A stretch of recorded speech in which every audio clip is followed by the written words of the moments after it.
I had always believed that trust was the foundation of marriage. For 6 years I thought my wife, Vanessa, and I had built something unshakable. We laughed together, argued occasionally, and shared a life that many would envy.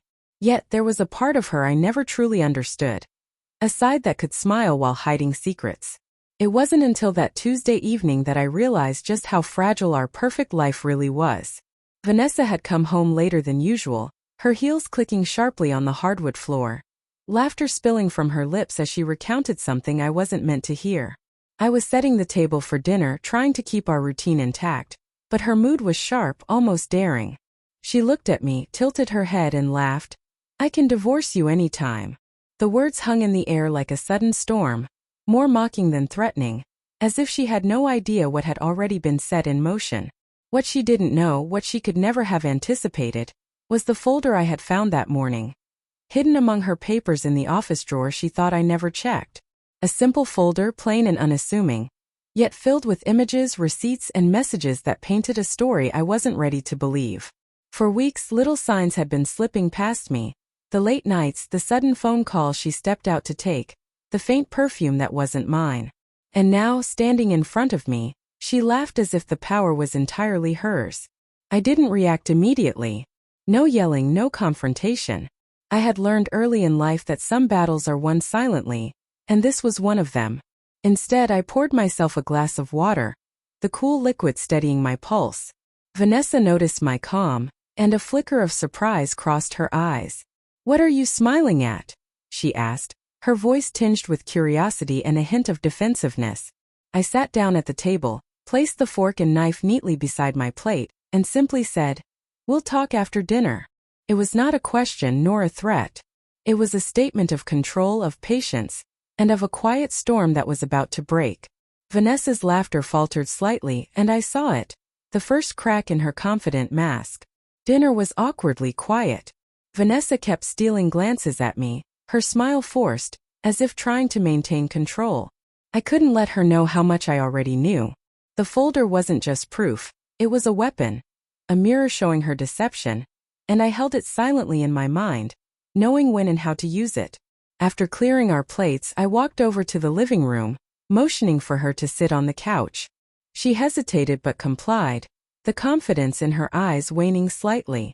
"Vanessa," I began, my voice calm but weighted, "we need to talk about trust." I didn't need to say more. The words alone carried the weight of months of hidden truths. Her laughter tried to fill the silence, the kind of nervous humor people use when they feel caught. "What do you mean?" she asked, tilting her head with that smug expression she thought I found charming. But charm doesn't mask guilt. And I had learned that through years of observing human behavior. I pulled the folder from my briefcase, setting it gently on the coffee table between us.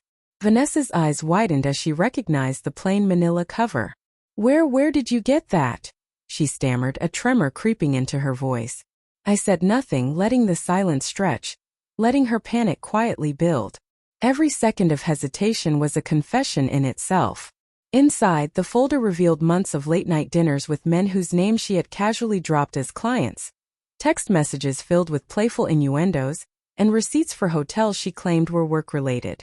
Each page I turned was a revelation, a carefully documented betrayal that she had assumed I would never uncover. Vanessa's face changed from shock to anger, her hands trembling as she tried to snatch the folder away. I held my ground. "Vanessa, I trusted you with everything," I said softly. "And you used that trust to hide a life I was never meant to see."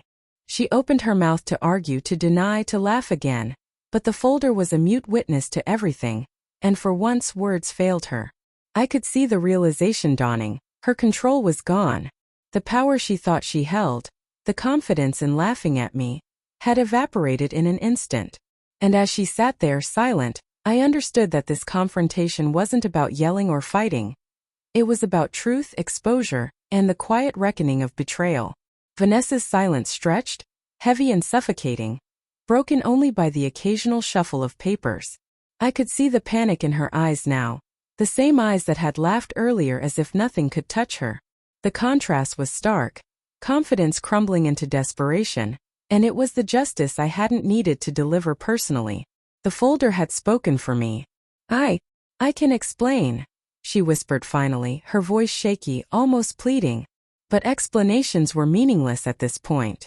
Actions had already spoken louder than any excuse, and I had seen enough to understand the full extent of her betrayal. I didn't want to argue, I didn't want to fight. I simply wanted clarity, and perhaps a glimpse of the woman I had once trusted beneath the mask she had worn so well. I trusted you with my life, I said, my voice low, measured, controlled.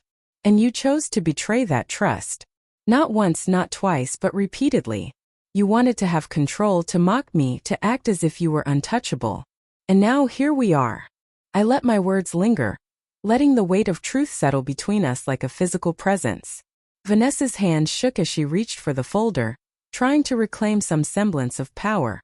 I leaned back, maintaining the calm I had carried throughout. This isn't about anger, I continued. It's about understanding the choices you made and the consequences that follow. And right now, the consequences that I see everything clearly for the first time. Her lips quivered, the bravado she had wielded like a shield now gone.